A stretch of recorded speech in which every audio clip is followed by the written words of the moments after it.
Seven sister আমরা ভাগ করতে দেখেন ভাই, চাইনি। ভিডিওটা সেভেন দেখেন। সিস্টারের খোদ লোকে স্বাধীনতা চাচ্ছে। কে আপনার চাইছে? আসাম, ত্রিপুরা, কে চাইছে? এটা গুরুত্বপূর্ণ ভিডিও। নাগাল্যান্ড, এরাই চাচ্ছে স্বাধীনতা চাচ্ছে। তুমি কি আমরা চায়নার চাচ্ছি না। দালাল না তবে পাকিস্তানের দালাল? কোন দালাল? কোন আমরা দালালিটা বেশি করো তুমি? আমরা বাংলাদেশের দালাল। বাংলাদেশের দালাল তো বাংলাদেশি হয়ে থাকো না, পাকিস্তানি হতে যাচ্ছ কেন? থাকতে চায়, কিন্তু ভারত আমাদেরকে থাকতে দিচ্ছে না। কি থাকতে দিচ্ছে না? ভারত কি কি পাকা দানে মই দিয়েছে তোমাদের? 1947 সালে ভারত পাকিস্তানকে ভাগ করেছে যাতে করে ওরা শান্তিতে থাকতে পারে, এবং আমাদের বাংলাদেশে পাকিস্তানকে ভাগ করেছে? পাকিস্তানকে ভাগ করেছে? অবশ্যই পাকিস্তানকে ভাগ করেছে আপনার ভারত, এবং আমাদের বাংলাদেশে তুমি তো চট্টগ্রামের, তুমি তো চট্টগ্রামের, তুমি তো চট্টগ্রামের, তুমি তো চট্টগ্রামের, তুমি কি জানতে? আমি চট্টগ্রামে।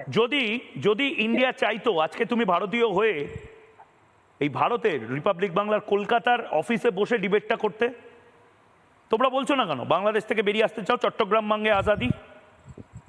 এই তো চট্টগ্রামকে চেষ্টা করতে, সন্তুল তোমাকে আপনারা নিয়ে গেছেন না আজকে, সন্তুল আমাকে চিকিৎসার নামে ভারতে নিয়ে গেছেন, তোমরা জানি না? এবং এটা আমরাও জানি যে ভারতে আমাদের শেখ হাসিনাকে আপনারা বসিয়ে রেখেছেন।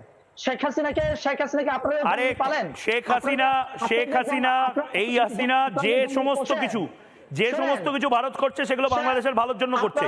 তুমি বলো এই মুহূর্তে বাংলাদেশের মোহাম্মদ ইউনূস সেভেন সিস্টারকে দেশ বললো কেন?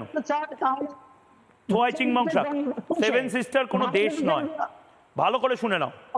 সেভেন সিস্টার আমাদের 7টি রাজ্য, ভারতবর্ষের অঙ্গরাজ্য, 7টি রাজ্য। আজ ভালো ছেলে হয়ে মোহাম্মদ ইউনূসকে গিয়ে বল